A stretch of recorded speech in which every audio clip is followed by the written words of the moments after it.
What made you originally decide to become a filmmaker? It was probably because, the story I tell people is because when I was a kid, my dad woke me up in the middle of the night to watch the 1933 King Kong movie. And so then I kind of really got into stop motion animation. So he took me to a film festival. It would have been like 1993. No, it would have been early 70s, like 1977. And one of the films was called Closed Mondays, and it was Will Vinton's first animated film, and he won an Academy Award for it. And so I saw that, and then he got me into stop motion. I moved here to Menominee.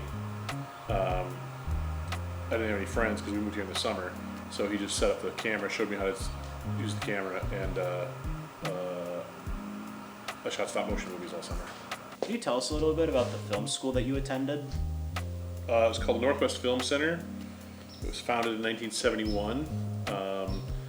Unaccredited film school that was part of the Portland Art Museum, and although it was independent, it was also kind of part of it. But I read about it in a magazine called Film Threat, where a guy named Christian Gore, who was a big film reviewer back in the day, and the publisher of Film Threat magazine, did a film school review, and he talked about all the film schools, or a lot of the film schools in the United States, his top 5 or whatever. And of course, it was like USC and UCLA were the big ones, but then he mentioned the Northwest Film Center was like in the top 5, and I was like, I want to go there. And the reason he liked it is because there was no barriers to entry. Anybody could sign up, and you got the equipment immediately. And I was young and impatient. I didn't want to go through a program. I already had a bachelor's degree, so I didn't want to go to a master's degree, and also didn't want to go through a program where you had to do a lot of critical theory and then use the equipment. So I went there, and it was perfect. Like the second I got there, I loved it. It was like in the basement of an old Masonic temple. So it was just this weird old building that they borrowed, and all the equipment was jumbled on shelves. I loved it so much. How did you get your job working at Skywalker Sound?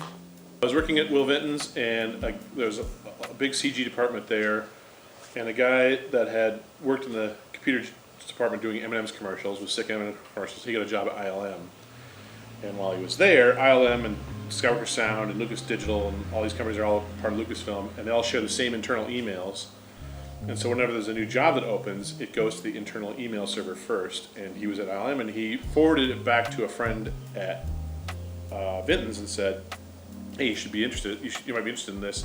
And that guy said, you should do this job. And so then I applied for it, and went down and interviewed, like first week in November, and then the interview went really well, and then they called me back Wednesday before Thanksgiving. I flew down there for my second interview.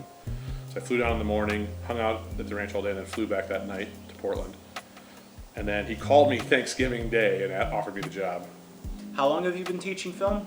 2001, I taught some like summer classes kind of stuff, and then in 2004, there was kind of a slowdown in film work and big movies, and so I took a teaching job at the Art Institute of Portland, which is defunct now, it's gone now, but and then that kind of just launched, and I loved it so much I started to keep doing it. And what's funny is I'd go back to work on movie stuff, even just for a week or so, or go visit my girlfriend at the time who still worked there, and people were like, man, you're the one who made it out, you should keep that teaching job, and it turned out to be a pretty good decision, because I've enjoyed that immensely.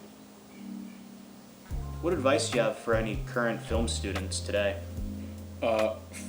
Finish your projects. Don't just sit and talk about stuff, and don't save ideas. But I see a lot of young people doing, saying, "Oh, I've got this great idea, but I'm not going to make it until later on." It's like, just make it anyway. You can always remake it if you need to. So it's like, if you have some great idea for a movie, don't wait on it. Just make it, and then if money comes up, or resources come up, or actors come up that are better, just make it again. And that's what so many people do. I mean, you think about Wes Anderson, all of his movies are exactly the same. They're just different location and kind of slightly different narrative, but the plot structure is identical.